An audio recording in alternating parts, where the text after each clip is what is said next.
നമസ്കാരം. ലേഡീസ് അവറിന്റെ ഒരു പുതിയ എപ്പിസോഡിലേക്ക് എല്ലാ പ്രിയപ്പെട്ട പ്രേക്ഷകർക്കും സ്വാഗതം.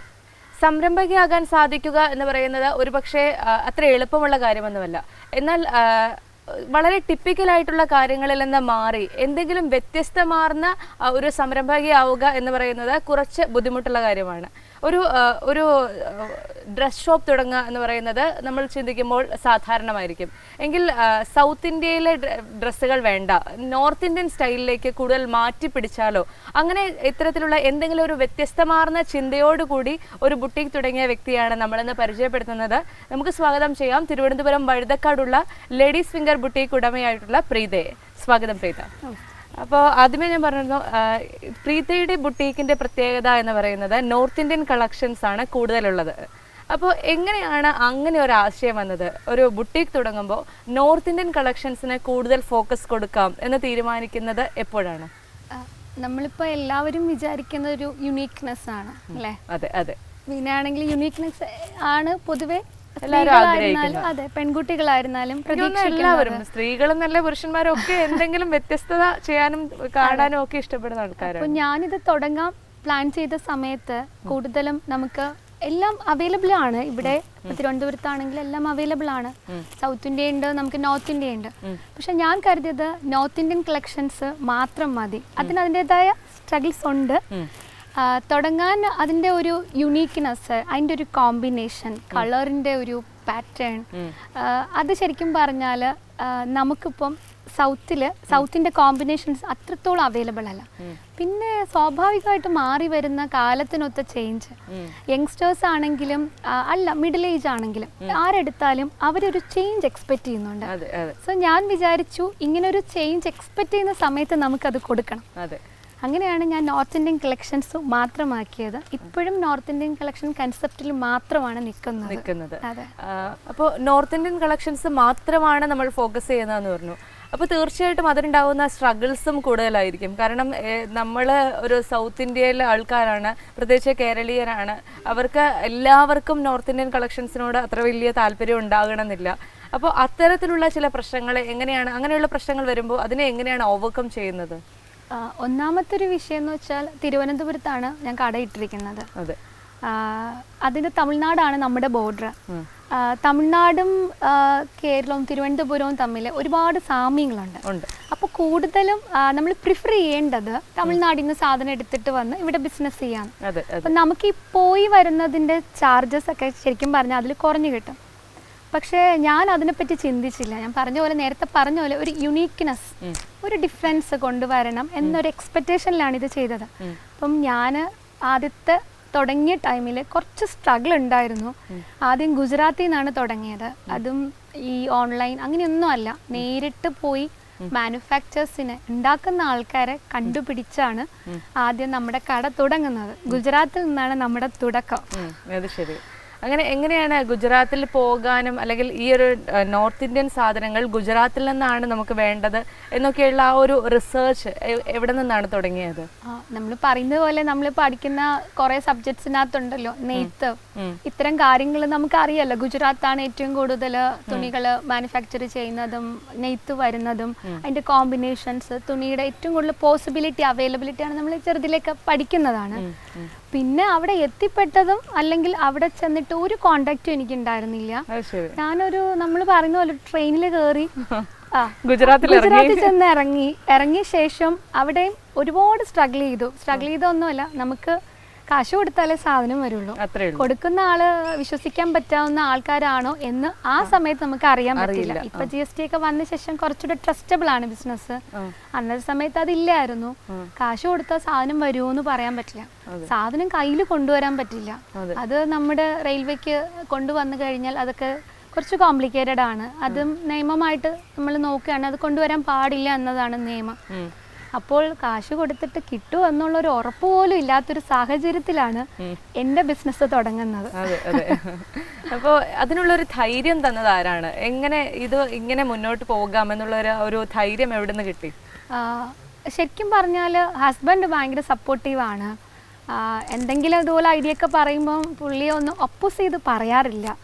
അപ്പൊ അതിന്റെ ഒരു ധൈര്യം ഉണ്ടല്ലോ നമുക്ക്, നമ്മൾ ഒരുമിച്ച് കൂടെ ജീവിക്കുന്ന ആൾക്കാരുടെ ഒരു കിട്ടുന്ന ധൈര്യം ഉണ്ടല്ലോ. പോയിട്ട് വന്നാലും പരസ്പരം ആൻസർ ചെയ്യാൻ തയ്യാറാണെങ്കിൽ നമുക്ക് പോയിട്ട് വരാം. അതും സഞ്ചാരം ഒറ്റയ്ക്കും കൂടെ ആണെങ്കിൽ കുറച്ചുകൂടെ നമുക്ക് ടെൻഷനാണ്. പക്ഷെ പോയിട്ട് വന്നു, അവിടെ നിന്നുള്ളൊരു ധൈര്യമുണ്ട്. ഫിനാൻഷ്യലി ആണെങ്കിലും നമുക്കൊരു സപ്പോർട്ട് ചെയ്യാൻ ആൾക്കാർ വേണം. പിന്നെ അമ്മയുടെ അച്ഛൻ്റെ ഒക്കെ സപ്പോർട്ട് കൂടെ ഉണ്ടായിരുന്നു. അവർക്ക് എത്രയാണ് അച്ഛനും അമ്മയ്ക്ക് കുറെ ടെൻഷൻ ആയിരിക്കില്ല മുന്നേ വരുന്നത്. ഹസ്ബൻഡിന് ടെൻഷനേക്കാളും കൂടുതൽ ഒരു മനോധൈര്യം ഉണ്ടായിരുന്ന ഭാഗത്ത്. പെൺകുട്ടിയാകുമ്പോ അച്ഛനും അമ്മയ്ക്കും കുറച്ചുകൂടെ ടെൻഷൻ കൂടുതലല്ലേ. അതും ബിസിനസ്, ഞങ്ങളുടെ കുടുംബത്തിൽ ആരും ബിസിനസ് ചെയ്യുന്നില്ല. അത് ശരി. ഇപ്പോഴും ചെയ്യുന്നില്ല, വർഷങ്ങൾക്ക് മുമ്പും ചെയ്തിട്ടില്ല. അപ്പൊ ഇങ്ങനെ ഒരു ഫീൽഡ്, അതും ഞാൻ ഇതുമായിട്ട് ബന്ധപ്പെട്ട ഒരാളല്ല, ഇതുമായിട്ട് പഠിച്ചിട്ടില്ല, ഒന്നും അറിയില്ല.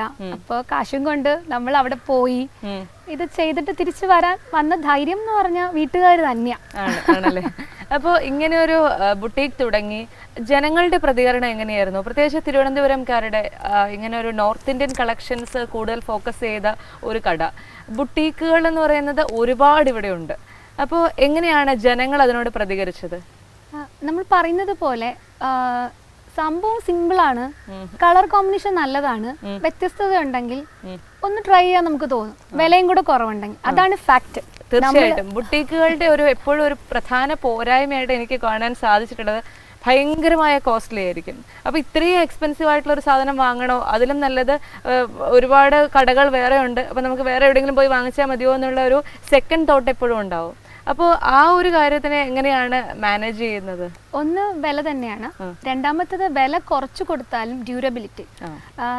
ഞാൻ മനസ്സിലാക്കിയെടുത്തോളം ഞാൻ പോയി എടുക്കുന്ന പല സ്റ്റേറ്റുകളും, ഒരുപാട് സ്റ്റേറ്റിൽ പോയിട്ടുണ്ട്. ആ പോയ സ്റ്റേറ്റുകളുടെയൊക്കെ ഒരു പ്രത്യേകത കേരളത്തിനെ കമ്പയർ ചെയ്യുമ്പോൾ ഇവിടെ ഉള്ളവര് ഒരേ സാധനം തന്നെയാണ് വർഷങ്ങളോളം ഉപയോഗിക്കുന്നത്. അവർക്ക് ഡ്യൂറബിൾ ആയിരിക്കണം, കളറ് പോകാൻ പാടില്ല, അത് അങ്ങനെ തന്നെ ഉണ്ടാവണം, വാങ്ങിക്കുന്നത് പോലെ തന്നെ സാധനം ഉണ്ടാവണം. അതേസമയം നമുക്ക് ബാക്കിയുള്ള സ്റ്റേറ്റിലേക്ക് പോവുകയാണെങ്കിൽ കാലാവസ്ഥയ്ക്ക് അനുസരിച്ച് അവർ തുണി മാറ്റുകയാണ്. നമുക്ക് ചൂട്, തണുപ്പ്, നമുക്ക് എക്സ്ട്രീം സ്റ്റേജ് വരുന്നില്ല. അതുകൊണ്ട് അതൊരു പ്രശ്നം അവർക്കില്ല. പക്ഷെ ഞാൻ അതേ സാധനങ്ങൾ ഇവിടെ കൊണ്ടുവരുമ്പോൾ തീർച്ചയായിട്ടും അതിൻ്റെതായ കുറച്ച് ബുദ്ധിമുട്ടുകൾ ഉണ്ടായിരുന്നു. പക്ഷേ കസ്റ്റമർ തന്നെയാണ് കേട്ടോ ബലം. ഇപ്പോഴും വർഷങ്ങളായിട്ട് തുടങ്ങിയ ടൈമുള്ള കസ്റ്റമർ സ്റ്റിൽ ഇപ്പോഴും എക്സിസ്റ്റ് ചെയ്യുന്നു എന്നതാണ് ശരിക്കും ലേഡീസ് ഫിംഗറിന്റെ ധൈര്യം അല്ലേ? എത്ര വർഷമായി ലേഡീസ് ഫിംഗർ? ഇപ്പോൾ 5 വർഷത്തോളം ആകുന്നു സ്റ്റാർട്ട് ചെയ്തിട്ട്. അതെ. ഇനി ലേഡീസ് ഫിംഗറിനെ കൂടുതൽ ലേഡീസ് ഫിംഗേഴ്സ് ഉണ്ടാക്കാനുള്ള പദ്ധതികളില്ലേ? ശരിക്കും അതില്ല. കാര്യം എന്താന്ന് വെച്ചാൽ ഞങ്ങളൊരു ചെറിയ ഷോപ്പാണ്, ചെറിയ ഒരു സ്പേസ് ആണ്. പക്ഷെ അതിനകത്തേക്ക് കയറി വരുമ്പോഴത്തേക്കും എല്ലാ സ്റ്റേറ്റും ഉണ്ട് അവിടെ. എസ്പെഷ്യലി എല്ലാ നോർത്ത് ഇന്ത്യൻ സ്റ്റേറ്റ്സും ഉണ്ട്. ഇപ്പം ഗുജറാത്ത് ഉണ്ട്, രാജസ്ഥാൻ ഉണ്ട്, അതുപോലെ കൽക്കട്ട ഉണ്ട്, അതുപോലെ ഇപ്പൊ ബനാറസ് ഉണ്ട്. അപ്പൊ വരുമ്പം ചെറിയ ഷോപ്പിനകത്ത് വരുമ്പം പല പല സ്റ്റേറ്റിന്റെ സാധനങ്ങൾ അവൈലബിൾ ആവുമ്പോൾ കസ്റ്റമേഴ്സിന് കിട്ടുന്ന ഒരു ഹാപ്പിനെസ് ഉണ്ട്. ഞാനത് പല പല സ്ഥലങ്ങളിൽ സ്പ്ലിറ്റ് ചെയ്യുമ്പോൾ ചിലപ്പോൾ എനിക്ക് ആ ഒരു ഹാപ്പിനെസ് അത് ചിലപ്പോൾ കൊടുക്കാൻ പറ്റിയെന്ന് വരില്ല. അതുകൊണ്ട് തൽക്കാലത്തേക്ക് എന്തായാലും അതിനെപ്പറ്റി ആലോചിക്കുന്നില്ല. അപ്പോൾ ഇനി നമ്മൾ കോസ്റ്റിനെ കുറിച്ച് പറഞ്ഞു. അപ്പോൾ എങ്ങനെയാണ് ഇത്രയും ചെറിയ കോസ്റ്റിൽ ഇത്രയും നല്ല ഡ്യൂറബിൾ ആയിട്ടുള്ള ഒരു ഡ്രസ്സ് നമുക്ക് ഒരു കസ്റ്റമർക്ക് കൊടുക്കാൻ സാധിക്കുന്നത്? പ്രത്യേകിച്ച് നമ്മളുടേത് ഒരു വലിയ ഹോൾസെയിൽ ബിസിനസ് അല്ല, നമ്മളൊരു ചെറിയ ബുട്ടീക്കാണ്. അപ്പോൾ ഈ ബുട്ടീക്കിൽ വരുന്ന കസ്റ്റമറിന് അവരുടെ ആഗ്രഹത്തിനനുസരിച്ചുള്ള, അവരുടെ ഇഷ്ടങ്ങൾക്കനുസരിച്ചുള്ള ഒരു ഡ്രസ്സ് കൊടുക്കണം. അത് ഡ്യൂറബിൾ ആയിരിക്കണം, കോസ്റ്റ് എഫക്റ്റീവ് ആയിരിക്കണം. എന്നാൽ അത് ഒരു ഓൺടർപ്രണറെ സംബന്ധിച്ചിടത്തോളം അല്ലെങ്കിൽ ആ ബിസിനസ് ഓണറെ സംബന്ധിച്ചിടത്തോളം അയാൾക്കും പ്രോഫിറ്റബിൾ ആയിരിക്കണം. അപ്പോൾ ഇത്തരം ചില ഈ ഒരു ബുദ്ധിമുട്ടുകൾ അല്ലെങ്കിൽ ഈ പ്രതിസന്ധികൾ എങ്ങനെയാണ് തരണം ചെയ്യാൻ സാധിക്കുന്നത്? ശരിക്കും പറഞ്ഞാൽ തുണിക്കട അല്ലെങ്കിൽ ഒരു നോർത്ത് ഇന്ത്യൻ കളക്ഷൻസ് ഒരു ബൊട്ടിക് സ്റ്റാർട്ട് ചെയ്യണം എന്ന് വിചാരിച്ചത് എൻ്റെ ഓൺ എക്സ്പീരിയൻസിൽ നിന്നിട്ടാണ്. ഇപ്പോൾ നമ്മൾ ഒരു സ്ഥലത്തേക്ക് ചെല്ലുമ്പോൾ ഒരു കോസ്റ്റ് ആകുന്നത് റേറ്റ്, നമുക്കൊരു തുണിയുടെ റേറ്റ് വരുമ്പോഴത്തേക്ക് നമുക്ക് കിട്ടുന്ന ഒരു പോസിബിലിറ്റിയും അതിൻ്റെ തിരുവനന്തപുരത്ത് എക്സ്ട്രീം റേറ്റിൽ നമ്മൾ ചെന്ന് വാങ്ങിക്കുമ്പോൾ ഉണ്ടാവുന്ന അവസ്ഥയൊക്കെ, നമ്മളൊരു യാത്ര പോകുമ്പോഴത്തേക്കും നമുക്ക് പല ചീപ്പ് റേറ്റിനും സാധനങ്ങൾ അവൈലബിൾ ആണ്. അപ്പോൾ ഞാൻ എൻ്റെ മനസ്സിൽ കരുതിയത് ഇവിടെ സാധനങ്ങൾ നമ്മൾ കൊണ്ടുവന്ന് ലാഭം എന്നൊരു സാധനമാണ് നമ്മളിപ്പോൾ ബിസിനസ് ലീഡ് ചെയ്യുന്നത്. അപ്പോൾ നമ്മളാണ് നിശ്ചയിക്കേണ്ടത് നമുക്ക് എത്ര ലാഭം വേണം. അപ്പം എനിക്ക് 20% ഒരു ബിസിനസ് നടത്താം, 10% നടത്താം, 30% നടത്താം. അത് നമ്മുടെ ഇഷ്ടമാണ് നമ്മൾ എങ്ങനെ ബിസിനസ് നടത്തണം എന്ന്. നഷ്ടമില്ലാതെ ബിസിനസ് നടത്താൻ നമ്മൾ ആ പെർസെൻറ്റേജ് നമുക്ക് പറ്റും. അങ്ങനെ സാധിക്കാത്തത് കൊണ്ടാണ് നമുക്ക് പല സ്ഥലത്തും പോകുമ്പോഴത്തേക്കും നമുക്ക് ഭയങ്കര റേറ്റ് ആയിട്ട് തോന്നുന്നത്. നമ്മളിപ്പോൾ ഒരു സാധനം കൊടുക്കുമ്പം കമ്പയർഡ് ടു ബാക്കിയുള്ള ഷോപ്പുമായിട്ട് കമ്പയർ ചെയ്ത് അതിനേക്കാളും റേറ്റ് കുറഞ്ഞ രീതിയിലാണ് നമ്മൾ ടാഗ് ഇടുന്നത്. അപ്പൊ അതാണ് ഒരു കസ്റ്റമർ കടയിലേക്ക് വരുമ്പോൾ അവർക്ക് ലാഭമായിട്ട് തോന്നുന്നത്. ശരി. ഇനി ലേഡീസ് ഫിംഗർ എന്നുള്ള പേര്, ആ പേരിടാനുണ്ടായ ഒരു കാര്യം എന്താണ്? 5 വർഷമായിട്ട് വരുന്ന ഒരുപാട് കസ്റ്റമേഴ്സിൻ്റെ നിന്ന് വന്നൊരു ക്വസ്റ്റ്യൻ ആണിത്. ലേഡീസ് ഫിംഗർ എന്ന് പറയുമ്പോൾ നമ്മളിപ്പം പലതരം വെജിറ്റബിൾസും വീട്ടിനകത്ത് ഉപയോഗിക്കാറുണ്ട്. ഏറ്റവും കൂടുതൽ ഒരു ഒതുങ്ങി നിൽക്കുന്ന, എൻ്റെ ഭാവനയിലാണ്, അതെനിക്കറിയില്ല മറ്റുള്ളവർക്ക്, ഒരു ഒതുക്കം വരുന്ന, ഒന്ന് ചേർത്ത് നിർത്താൻ പറ്റുന്ന ഒരു പേരായിട്ട് തോന്നിയത് ലേഡീസ് ഫിംഗർ ആണ്. പിന്നെ വീട്ടിൽ ഏറ്റവും കൂടുതൽ ഉപയോഗിക്കുന്നത് ലേഡീസ് ഫിംഗർ ആണ് പല വീടുകളിലും. സ്ത്രീകളുമായിട്ട് കണക്ട് ചെയ്ത് നിൽക്കുമ്പോഴത്തേക്കും ആ ഒരു പേര് ക്യാച്ച് ചെയ്യും തോന്നി. നമുക്കിപ്പം എന്ത് സാധനം തുടങ്ങുമ്പോഴും ആദ്യം നമ്മുടെ ബോർഡ് അല്ലെങ്കിൽ പേരിലാണ് ആൾക്കാർ അട്രാക്ട് ചെയ്യുന്നത്. തീർച്ചയായിട്ടും അട്രാക്ട് ചെയ്ത് അകത്തേക്ക് കയറി വന്ന ശേഷമാണ് പിന്നെ കളക്ഷൻസ് നോക്കുകയുള്ളൂ. അപ്പം ലേഡീസ് ഫിംഗർ എന്നൊരു പേര് കാരണം മാത്രം ഒത്തിരി കസ്റ്റമേഴ്സ് ഞങ്ങളുടെ കടയ്ക്ക് അകത്തോട്ട് എൻട്രി ചെയ്തിട്ടുണ്ട്. അകത്തേക്ക് വരണമല്ലോ. അപ്പൊ ആ ലേഡീസ് ഫിംഗർ തന്നെയായിരുന്നു, ആ പേര് തന്നെയാണ് ഫസ്റ്റ് അട്രാക്ഷൻ. അതെ, ലേഡീസ് ഫിംഗർ എന്നുള്ള പേര് കണ്ട് അകത്തേക്ക് കയറി കഴിഞ്ഞു കഴിഞ്ഞാൽ പിന്നെ കസ്റ്റമേഴ്സിന് ഇഷ്ടമുള്ള സാധനങ്ങൾ അകത്തുണ്ടെന്നുള്ള കോൺഫിഡൻസ് പ്രീതിക്കുണ്ട് അല്ലേ? തീർച്ചയായിട്ടും. ഞങ്ങൾക്ക് ഓർണമെന്റ്സിന്റെ കളക്ഷൻസ് ഉണ്ട്, സാരീസിന്റെ കളക്ഷൻസ് ഉണ്ട്, ചുരിദാർ മെറ്റീരിയൽസ് ഉണ്ട്, ടോപ്പ് ഉണ്ട്. പക്ഷെ അതൊക്കെ യുണീക്ക് ആയിട്ടുള്ള സ്ഥലത്തു നിന്നാണ് ഞാൻ കൊണ്ടുവരുന്നത്. അപ്പോൾ നമ്മൾ പറയുന്നത് പോലെ നമ്മളിപ്പോൾ എല്ലാം നമുക്ക് കോസ്റ്റ് ഇടാൻ പറ്റില്ല. ഞാനിപ്പോൾ പോയി അവിടെ ചെന്ന് മാനുഫാക്ചേഴ്സിനെ കണ്ടുപിടിച്ച് കൊണ്ടുവരുന്ന അതിന് ചിലപ്പോൾ ഞാൻ കാശായിട്ട് അല്ലെങ്കിൽ മണി ഓറിയന്റഡ് വില ഇട്ടെന്ന് വരില്ല. അതിൻ്റെ ഹാപ്പിനെസ് എനിക്ക് കിട്ടുന്ന, സാറ്റിസ്ഫാക്ഷൻ കിട്ടുന്ന ഒരു കസ്റ്റമർ വന്നിട്ട് എന്ത് കളക്ഷൻ ആയി കടയിൽ ചെറിയ സ്പേസ് ആണെങ്കിൽ എന്ന് പറയുന്ന കേൾക്കുമ്പോഴാണ്. ഇതാ ഞാൻ പറയുന്നത്, ഓരോരുത്തർക്കും ഡിഫറെൻ്റ് ആയിരിക്കും അവർ അപ്രോച്ച് ചെയ്യുന്ന വേ. അതെ. അപ്പോൾ എന്തൊക്കെ ഇനി ലേഡീസ് ഫിംഗർ എന്നുള്ള ആ ഒരു കട കൂടുതൽ വിപുലീകരിക്കണമെന്ന് ആഗ്രഹിക്കുന്നുണ്ടോ? ഇപ്പോൾ മറ്റൊരു ബ്രാഞ്ച് തുടങ്ങാനായിട്ട് തൽക്കാലത്തേക്ക് ആഗ്രഹങ്ങളില്ല എന്ന് പറഞ്ഞു. അപ്പോൾ നമ്മൾക്ക് ഉള്ള കടയെ കൂടുതൽ വിപുലീകരിച്ച് കൂടുതൽ കളക്ഷനിലേക്ക് എത്തിക്കണം, അങ്ങനെയുള്ള ആഗ്രഹങ്ങളുണ്ടോ? ആക്ച്വലി ഞാൻ പറഞ്ഞാൽ ഒരു 6 മാസം അല്ലെങ്കിൽ 7 മാസം കൂടുമ്പോൾ ട്രാവൽ ചെയ്യും. അതാണ് പതിവ്. 7 മാസം പോകുമ്പോൾ പുതിയൊരു സ്റ്റേറ്റിലേക്ക് പോകും. ആ സ്റ്റേറ്റിൽ ചെന്നിട്ട് അവിടുത്തെ ആൾക്കാരെ, മാനുഫാക്ചേഴ്സിനെ കണ്ടുപിടിച്ച് അത് ഇൻട്രൊഡ്യൂസ് ചെയ്യും. അതാണ് ഇത്രയും നാള് വരെ നടന്നുകൊണ്ടിരുന്നത്. ഇനിയും ഒരുപാട് സ്ഥലങ്ങളുണ്ട് യാത്ര ചെയ്യാൻ. ഇപ്പം ഞങ്ങള് ഡ്രസ്സ് എടുക്കാൻ വേണ്ടി തന്നെ പോയപ്പോഴത്തേക്കും കൽക്കട്ടയിൽ നിന്ന് തിരിച്ചു വന്നപ്പോൾ ടിക്കറ്റ് പോലും ഇല്ലായിരുന്നു. 48 hours ബസ്സിലിരുന്ന് ട്രാവൽ ചെയ്താണ് ഞങ്ങൾ തിരിച്ച് വീട്ടിലെത്തുന്നത്. അപ്പം ആ 48 മണിക്കൂറും ഒരു യാത്രയെ അല്ലാന്ന് തോന്നിയത് ഇതിന്റെയൊക്കെ ഒരു സാറ്റിസ്ഫാക്ഷൻ ആണ്. അതായത് നമ്മൾ ചെന്ന് കണ്ടെത്തുന്ന ആൾക്കാര്, നമുക്ക് കിട്ടുന്ന റിസൾട്ട്, അതൊക്കെ ഗംഭീരമാണ്. നമ്മൾ ഒരിടത്ത് ചെന്നിട്ട് ഓൺലൈൻ വഴി പർച്ചേസ് ചെയ്യും പോലെ അല്ല, അത് ചെല്ലുമ്പോൾ ഒരുപാട് ഡിഫറെന്റ് എക്സ്പീരിയൻസ് ആണ്. അപ്പൊ ഇപ്പം ഞാൻ കാശി വരെ എത്തിയിട്ടുള്ളൂ. ഇനി ഇഷ്ടം ഒരുപാട് സംസ്ഥാനങ്ങൾ നമുക്ക് ഇന്ത്യക്ക് ഉള്ളത് കൊണ്ട് പേടിക്കാനില്ല അല്ലേ? അതെ, ഒരുപാടുണ്ട്. ഒരുപാട് കളക്ഷൻസ് ഉണ്ട്. ത്രെഡ് വർക്ക് ഡിഫറെന്റ് ആണ്, അതിന്റെ കളർ ടോൺ വ്യത്യാസമാണ്. നമ്മൾ ബംഗാളും നമ്മുടെ കേരളവുമായിട്ട് ഒരുപാട് സിമിലാരിറ്റീസ് ഉണ്ട്. അതുകൊണ്ട് അവരുടെ കോമ്പിനേഷനകത്ത് നമ്മുടെ കേരളത്തിന്റെ സിമിലാരിറ്റീസും ഉണ്ട്, കാണാൻ സാധിക്കും. പിന്നെ ഏറ്റവും കൂടുതൽ ഫേസ് ചെയ്യുന്ന ഒരു ഇഷ്യൂ എന്ന് വെച്ചാൽ ഓണം ടൈമിലാണ്. നമുക്ക് കസവും മുണ്ടും എന്തായാലും ഇവിടെ നിന്നേ പോവുള്ളൂ. എന്നാലും ഇതുവരെയും അത് നമ്മൾ അട്രാക്ട് ചെയ്യാനായിട്ട് അത് ഇൻട്രൊഡ്യൂസ് ചെയ്തിട്ടില്ല, ഇൻട്രൊഡ്യൂസ് ചെയ്യുന്നുമില്ല. അത് ശരി. അതെ, ഇപ്പൊ നമുക്ക് അഹമ്മദാബാദിൽ നിന്ന് മെറ്റീരിയൽ വരുന്നുണ്ട്. അതും കസവും ജോയിന്റ് ആയിട്ടുള്ള ഖാദി സിൽക്കിന്റെ കോമ്പിനേഷൻ വരുന്നുണ്ട്. പക്ഷെ ഞങ്ങൾ അത് ഓണത്തിന് കൊടുക്കും. അതിന്റെ ടെക്സ്ചർ അതാണ്, വൈറ്റും യെല്ലോ ഷെയ്ഡും. അതെ, വ്യത്യസ്തതയുണ്ട്. പക്ഷെ എന്നാലും നോർത്ത് ഇന്ത്യൻ്റെതായ ടച്ച് ഉണ്ട്. അതെനിക്ക് തോന്നുന്നു മലയാളികൾക്ക് ഇപ്പൊ ഒരു ടിപ്പിക്കൽ കസവുമുണ്ട് അല്ലെങ്കിൽ സെറ്റുമുണ്ട് എന്ന് പറയുന്നതിൽ എന്തെങ്കിലും ഒരു ചേഞ്ച് കൊണ്ടുവരുന്നത് ഇഷ്ടമുള്ള കാര്യമാണ്. അപ്പൊ അങ്ങനെ ഒരു നോർത്ത് ഇന്ത്യൻ ടച്ചും കൂടെ വരുമ്പോൾ എനിക്ക് തോന്നുന്നു ഓണം വിഷു ഒക്കെ ആളുകൾ കസവ് എടുക്കാനും ലേഡീസ് ഫിംഗറിനെ ആശ്രയിക്കുമെന്ന് തോന്നുന്നല്ലേ എന്നാണ് വിശ്വാസം. ഇനി ആദ്യമായിട്ടാണ് ഒരു കടയിൽ ചെല്ലുന്നത് അല്ലെങ്കിൽ ഒരു സ്റ്റേറ്റിൽ ചെല്ലുമ്പോൾ എങ്ങനെയാണ് അവിടുത്തെ മാനുഫാക്ചേഴ്സിനെ കണ്ടെത്തുന്നതും അല്ലെങ്കിൽ അവിടുത്തെ ആളുകളെ പരിചയപ്പെട്ട് അവിടെ ഏറ്റവും നല്ല തുണി കിട്ടുന്ന സ്ഥലം ഏതെന്ന് മനസ്സിലാക്കി അവിടെ എത്താൻ സാധിക്കുന്നത്? സാധാരണ രീതിയിൽ ഒരു ട്രെയിനിൽ കയറി ഒരു സ്റ്റേറ്റിലേക്ക് അങ്ങ് പ്ലാൻ ചെയ്തങ്ങ് പോകും. അവിടെ ചെന്ന് ഇറങ്ങുന്നു, ഒരു ദിവസത്തിന് ശേഷം പുറത്തേക്ക് ഇറങ്ങി സഞ്ചരിക്കുന്നു. ഒരു 4 ദിവസം എടുക്കും മിനിമം ഒരാളെ കണ്ടെത്താൻ. കടകൾ ഇഷ്ടംപോലെ ഉണ്ടാവും, പക്ഷെ ശരിക്കുള്ള ആൾക്കാരെ കണ്ടെത്താൻ ഏകദേശം 4-5 ദിവസം എടുക്കും. ഏറ്റവും അധികം സഹായിക്കുന്ന ഹിന്ദി തന്നെ. ഹിന്ദി നന്നായിട്ട് സംസാരിക്കാം, അറ്റ്ലീസ്റ്റ് അവരോട് കമ്മ്യൂണിക്കേറ്റ് ചെയ്യാൻ അറിയാം എന്നുള്ളത് മാത്രമാണ് ധൈര്യം പ്രയോജനം. കാര്യം എന്ന് വെച്ചാൽ ഇംഗ്ലീഷ് ആണെങ്കിലും അറിയില്ല അവർക്ക്, ഹിന്ദി തന്നെയാണ് അവരുടെ മീഡിയം. പിന്നെ കൽക്കട്ട പോകുമ്പോഴത്തേക്കും സ്വാഭാവികമായിട്ട് ബംഗാളി അറിയണം. അപ്പോൾ ബംഗാളി അറിയാനും ഹിന്ദിയുടെയും ഒരു മിക്സ് ചെയ്ത് അങ്ങ് സംസാരിക്കും. അങ്ങനെയാ ആ സാധനം വരുന്നത്. എന്ന് വെച്ചാൽ നമുക്ക് ഒരു ദിവസം കൊണ്ട് തീരുന്നതല്ല ബിസിനസ്. വീട്ടിൽ വന്നു കഴിഞ്ഞാൽ സാധനം വീട്ടിലെത്തണം. ഇത്രയും ക്രോസ് ചെയ്ത് പലയിടത്തും ക്രോസ് ചെയ്താണ്, പല സ്റ്റേറ്റും ക്രോസ് ചെയ്താണ് അവിടെ നിന്ന് സാധനം സാധനം എത്തണം. പിന്നെ അവരുമായിട്ട് ബന്ധം വേണം. ഒരു സ്ഥലത്ത് പോയി കഴിഞ്ഞ് സാധനം എടുത്താൽ പിന്നെ അടുത്ത സ്ഥലത്ത് ആ സ്ഥലത്തേക്ക് പോകാനുള്ള സമയം കിട്ടാറില്ല. അടുത്ത സ്റ്റേറ്റ് കണ്ടുപിടിച്ച് പോകുന്നതാണ് പതിവ്. അത് ശരി. ഫാഷൻ ഡിസൈനിങ്ങുമായിട്ടുള്ള പ്രത്യേകിച്ച് മുൻ പരിചയങ്ങളില്ല എന്ന് പറഞ്ഞു.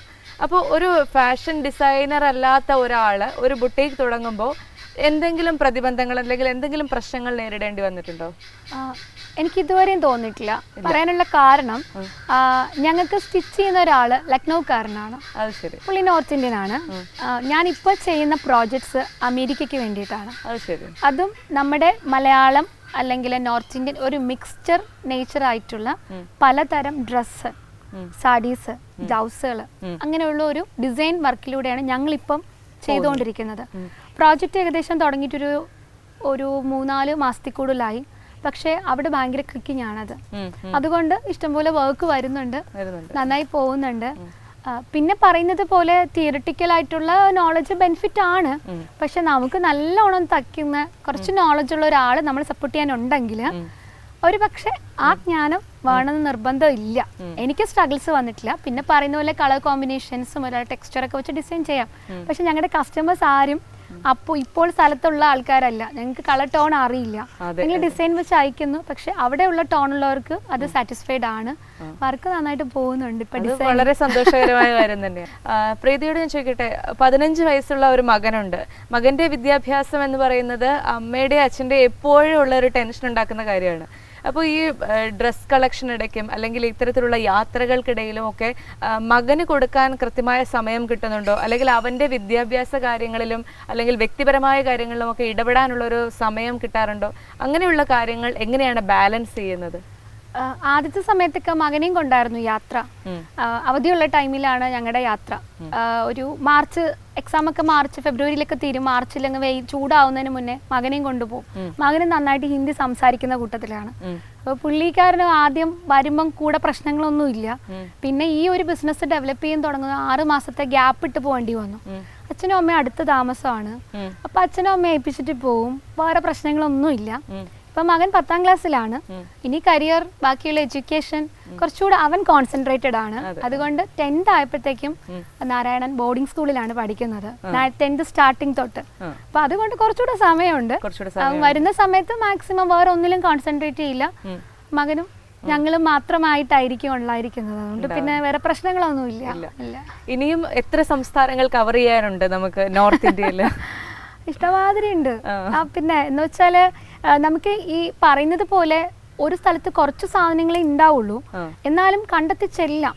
അത് നമുക്കത് പറയാൻ പറ്റില്ല. നമ്മൾ പറയുന്ന ഒരു മണിപ്പൂരി, നമുക്ക് മണിപ്പൂരി സിൽക്ക് വരുന്നുണ്ട്, സാരീസ് ഉണ്ട്. പക്ഷെ അത് വരുന്നത് ഗുജറാത്തിൽ നിന്നാണ്. നമുക്ക് മണിപ്പൂർ പോവാം, മണിപ്പൂരിൽ പോയി സാധനങ്ങൾ എടുത്തിട്ട് വരാം. അപ്പൊ നമുക്ക് യാത്ര ചെയ്യുമ്പോഴത്തേക്കുള്ളൊരു കോൺഫിഡൻസ്, ഇത്രയും വർഷത്തെ ഇപ്പൊ നമ്മൾ ചെന്നപ്പോൾ ആരുമായിട്ടുള്ള ലീഡ്സ് ഇല്ല, കോണ്ടാക്ട്സ് ഇല്ല, തനിയെ ഉണ്ടാക്കിയതാണ്. അതുകൊണ്ട് ഇനിയും നല്ല ധൈര്യമുണ്ട് മുമ്പിലോട്ട് പോകാൻ. ക്രൈസിസ് ഒക്കെ ഒരുപാട് വന്നിട്ടുണ്ട്. ബിസിനസ് ചെയ്യുമ്പോൾ ഒരുപാട് കോംപ്ലിക്കേഷൻസ് വരും. പക്ഷെ അതൊക്കെ കവർ ചെയ്യാൻ പറ്റും. ധൈര്യം ഉണ്ടായാൽ മതി, ആർക്കും ബിസിനസ് ചെയ്യാം. ഈ ഒരു കോൺഫിഡൻസ് ആണ് പ്രീതയെ മുന്നോട്ട് നയിക്കുന്നതെന്ന് എനിക്ക് തോന്നുന്നു. ഓരോ സ്റ്റെപ്പ് മുന്നോട്ട് വെക്കാനും പ്രീത കാണിക്കുന്ന ഭയങ്കരമായ കോൺഫിഡൻസ്. ഈ ഒരു ഫീൽഡുമായിട്ട് യാതൊരു ബന്ധവുമില്ലാത്ത ഒരു ഫാമിലിയിൽ നിന്ന് വന്ന് ഫാഷൻ ഡിസൈനിങ് പഠിക്കാത്ത ഒരാൾ മൊത്തമായി ഡിസൈൻ ചെയ്യുന്ന ഒരു രംഗത്തേക്ക് വന്നു. ഇഷ്ടമുള്ള മെറ്റീരിയൽ ഏതെങ്കിലും ഒരു സംസ്ഥാനത്ത് പോയി എടുത്തുകൊണ്ട് വരാൻ ആരുടെയും സഹായം തേടാതെ സ്വന്തമായി ചെയ്യുന്ന ആ ഒരു ആത്മവിശ്വാസം എല്ലാ കാലത്തും കൂടെ ഉണ്ടാകട്ടെ എന്ന് ആഗ്രഹിക്കുകയാണ്, പ്രാർത്ഥിക്കുകയാണ്. ഇനിയും ഒരുപാട് ഉയരങ്ങളിലേക്ക് ലേഡീസ് ഫിംഗറിന് എത്താൻ സാധിക്കട്ടെ. അടുത്ത ഉടനൊന്നും ആഗ്രഹങ്ങളില്ലെങ്കിലും വരും വർഷങ്ങളിൽ എല്ലാ ജില്ലകളിലും ലേഡീസ് ഫിംഗറുകൾ ഉണ്ടാകാൻ സാധിക്കട്ടെ എന്ന് ആഗ്രഹിക്കുകയാണ്, പ്രാർത്ഥിക്കുകയാണ്. എല്ലാ ആശംസകളും പ്രീത. നന്ദി. മറ്റൊരു അതിഥിയുമായി നമ്മൾ വീണ്ടും എത്തും. അതുവരെ നന്ദി, നമസ്കാരം.